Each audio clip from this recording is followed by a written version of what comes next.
इसमें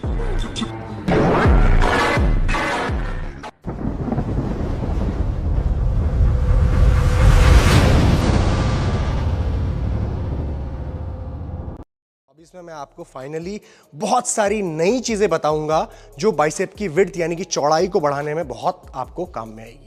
तो इस वीडियो को आप अच्छे से देखिए, एक्सरसाइजेस बताऊंगा, उनको आप परफॉर्म करिए और आपको बेनिफिट जरूर मिलेंगे। Let's go. अगर आपको हमारे वीडियोस पसंद आते हैं तो क्या करना है आपको पता ही है, थम्स अप बटन को यानी कि लाइक बटन को दबाना है और सब्सक्राइब करने की सोचनी है अगर आपको ऐसा लगता है कि वैल्यूएबल कंटेंट आपको मिल रहा है। ठीक है, चलिए स्टार्ट करते हैं। सो नंबर 1 पॉइंट आता है targeting the long head of the biceps. अब देखो, लॉन्ग हेड को समझने के लिए आपको पहले समझना पड़ेगा बाइसेप का एनाटॉमी। क्विकली समझाता हूं। बाइसेप जो है ना, बाइसेप ब्रैकियाई, जो ऊपर वाला ये हिस्सा होता है, जो ये बॉल बनती है, ये 2 हेड्स में डिवाइडेड है। एक तो है आपका बाइसेप ब्रैकियाई का long head which is the outer head, ये स्प्लिट होता है बीच में, फटा होता है बाइसेप ऐसे।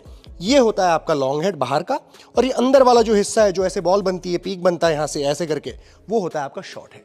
अब चौड़ाई बनाने के लिए, चौड़ाई विड्थ, ये ऐसे बाइसेप की विड्थ को बनाने के लिए आपको क्या करना पड़ता है, दोनों को ही टारगेट करना पड़ता है।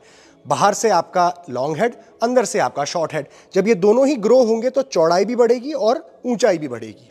अब ये बात हमें समझ लेनी है कि कोई भी कर्लिंग का मूवमेंट आप करते हो ना बाइसेप के लिए, ये इसे कहते हैं, आप आर्म को आपने ऐसे बेंड किया, यानी कि आपने एल्बो का फ्लेक्शन किया। ठीक है, यूं। तो जब ये करते हो आप, ये बाइसेप का फंक्शन होता है, मतलब बाइसेप ही इस फंक्शन को करती है, क्योंकि आपका बाइसेप ये यहां से अंदर से आपके ग्लेन्योह्यूमेरल जॉइंट को क्रॉस करके स्कैपुला के पीछे से निकल के ये आपके यहां पे जॉइंट है। तो जब ये अपने आप को खींचता है तो ऑटोमेटिकली आपका हाथ ऐसे ऊपर आता है, फंक्शन होता है। अब जब भी आपका हाथ ऊपर आएगा यानी कि आपके दोनों हेड्स काम करेंगे।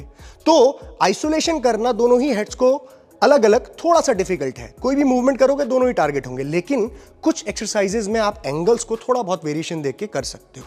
और आज मैं आपको वही बताऊंगा कि सेपरेटली थोड़ा ज्यादा एम्फेसिस आप अपने लॉन्ग हेड को कैसे दोगे और शॉर्ट हेड को कैसे दोगे। पहले बात करते हैं लॉन्ग हेड की, कौन सी एक्सरसाइजेज आप कर सकते हो जो आपको इसको ज्यादा टारगेट करने में हेल्प करेगी। अब देखो, सबसे इंपॉर्टेंट चीज है, जब आपका आउटर हेड आपको टारगेट करना है, लॉन्ग हेड का मतलब एम्फेसिस बढ़ाना है, तो आप जब भी अपने हाथ को, शोल्डर को इस तरीके से पीछे एक्सटेंड करोगे, ठीक है, और कर्लिंग करोगे, आपके शोल्डर को हल्का सा आउटवर्ड रोटेट करते हुए। आउटवर्ड रोटेशन मतलब क्या हुई, आप ऐसे सीधे खड़े हो, आपके हाथ सीधे हैं सुपिनेटेड पोजीशन में, और अपने शोल्डर को आपने हल्का सा बाहर की तरफ रोटेट किया, यूं जॉइंट को। ठीक है, तो इस पोजीशन में जब भी आप कर्लिंग करोगे तो आपका लॉन्ग हेड ज्यादा टारगेट होगा। ठीक है, पूरी तरीके से उसी को टारगेट नहीं करोगे, सिर्फ शॉर्ट हेड भी होगा, लेकिन ये ज्यादा टारगेट होगा। इसीलिए जब भी आप इंक्लाइंड बेंच पे ये कर्लिंग लगाते हो, ठीक है, हल्का सा शोल्डर को बाहर की तरह आउटवर्ड रोटेट करके, ज्यादा नहीं, स्लाइटली,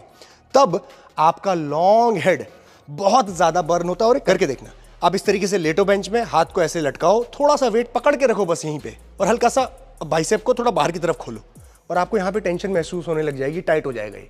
ठीक है, क्यों? क्योंकि भाई साहब वो टेंशन में आ रहा है, यानी कि जब आप कर्लिंग करोगे तो यही सबसे ज्यादा अहमियत।